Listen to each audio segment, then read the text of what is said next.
What is going on, YouTube? It has recently been released and a lot of people have been doing videos about this, but there is, ironically, Nintendo is suing a man named Bowser.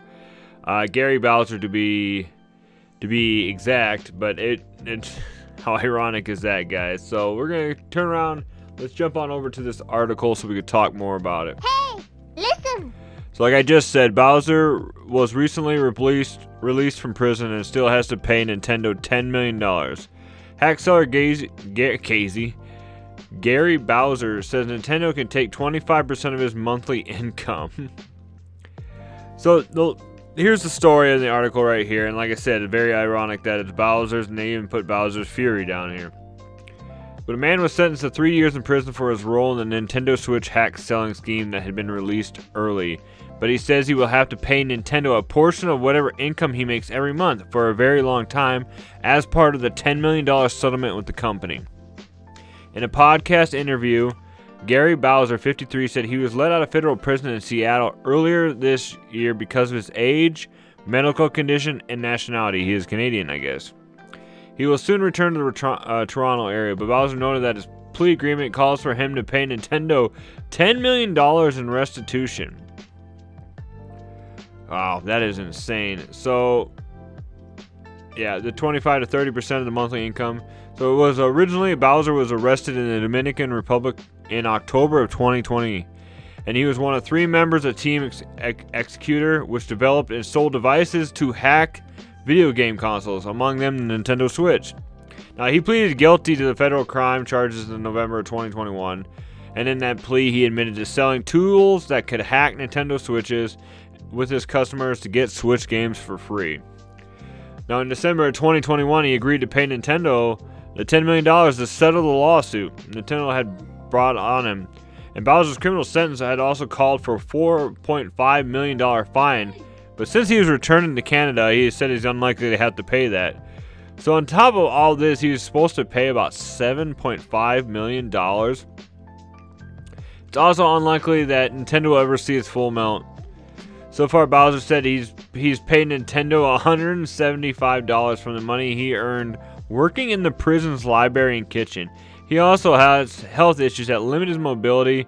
Bowser in the podcast mentioned he was grateful to return to Canada for access to health care and disability insurance that affords him. So that's pretty insane, guys. Now, we always talk about, you know, how hacking stuff and doing all this stuff, there's no consequences. But you know, when you're talking with Nintendo, anything's up for grabs.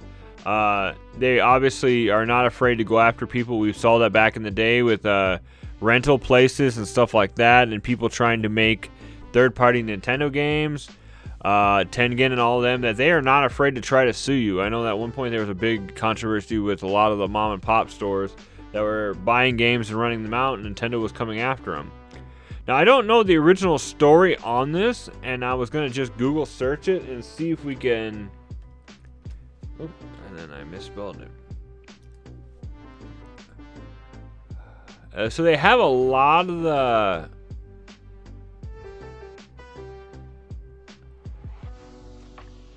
They have a lot of just the recent stuff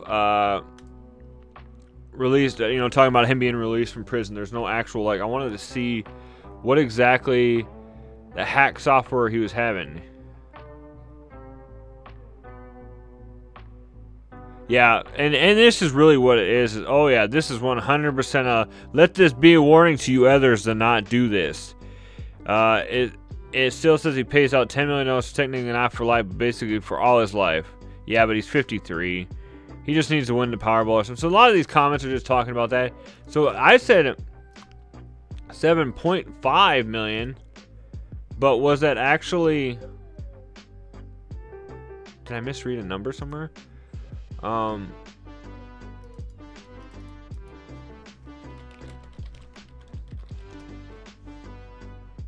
Okay, so the scheme was actually...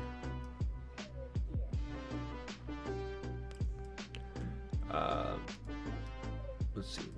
So the scheme was actually what made Bowser over $300,000 in profit, according to has been a target for, but pled guilty. So I'm trying to see. That is crazy though. He only made like $300,000, and they're getting all that money out of him. But I mean, it makes sense. I mean, I really don't have any information other than that. And, once again, these are all okay. This is here we go. So who is Gary Bowser? He is not at all related to anyone over at Nintendo, not even Bowser himself. He's from Canada. He's from the team. Okay.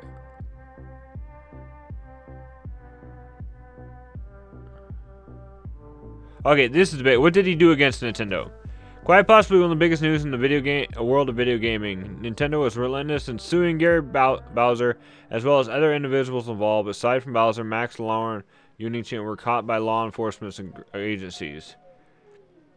Nintendo sued them for violating their devices' intellectual property rights. Furthermore, Nintendo was not pleased at all when Bowser and his company was bypassing the systems on the devices. With authorities arrested him, he was charged with 11 felony counts. Among these are counts of conspiracy to commit wire fraud, and conspiracy to commit money laundering. Oh, wow. So I'm guessing that they made a device that allowed them to hack into the Nintendo, and then that way they can, I guess, download games. Guys, comment below if you know for sure if that's what was going on with that, because that is insane. And this is one thing too. Do you think this is being too harsh on him? Should they ease up on the punishment? Feel free to leave any comments, like even like that. Let me know what you guys think below too. But I was reading that in part of that Reddit. They were talking about their, you know, is this too harsh? And I think it is a little bit, but I also think too that there was companies that were putting a lot of money into. Well, what can I say? I can't really say too much about it because I am a hypocrite and I download games free all the time. We use emulation and stuff nowadays, so it is, you know, that is the way it goes. So it just sucks that a lot of those indie developers did not get the money they needed.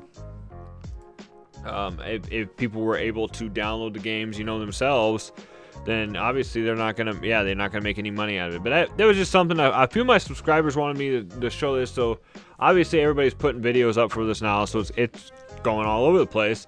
But it was just kind of something cool that I thought was notable. I was trying to see if there's any cool other. Let's see here. Let's read some of these comments. Let me pull that back up. Pretty funny to me that this guy was selling tools to hack the Switch, and his punishment is to pay some percent of the declared gross income. Like, I don't know anything about this guy, but given the facts in question, doesn't it seem likely that there will be a disparity between his declared gross income and his actual gross income, maybe? That said, that someone was in prison for cracking shit is a human rights. We live in a terrible world where people do nightmarish things and no one even bats an eye. And that's true. This feels wrong. It crosses from mere restitution to lifelong punishment. They won't even get a tenth of what they want, so why even giving it? Yeah, and that's just the same too. I don't know where they got this amount from, and that literally he's going to be paying a quarter of his monthly income from the rest of his life. How horrible, Nintendo. Oh well, back to the movies to push that godforsaken Mario movie. Yeah, I loved the Mario movie, but. And this is the funny part. The appropriateness of his name as a villain to Nintendo should be enough to reduce his amount owed to just PR value. Oh, jeez. And this isn't too. I imagine his Nintendo account lists Tears of Kingdom at $10 million. That's how it works, right? So there you go, guys. Just a quick little video talking about that. It's just interesting. I love seeing stuff like this and just reading more about this, and obviously it's just fun to go through and read everybody's comments and everybody's opinions on it. So make sure that you comment below what's your opinion and everything on this. I want to know what you guys think about this. Do you think this was wrong? Do you think it was worthwhile? You know, was it worth it? Is he getting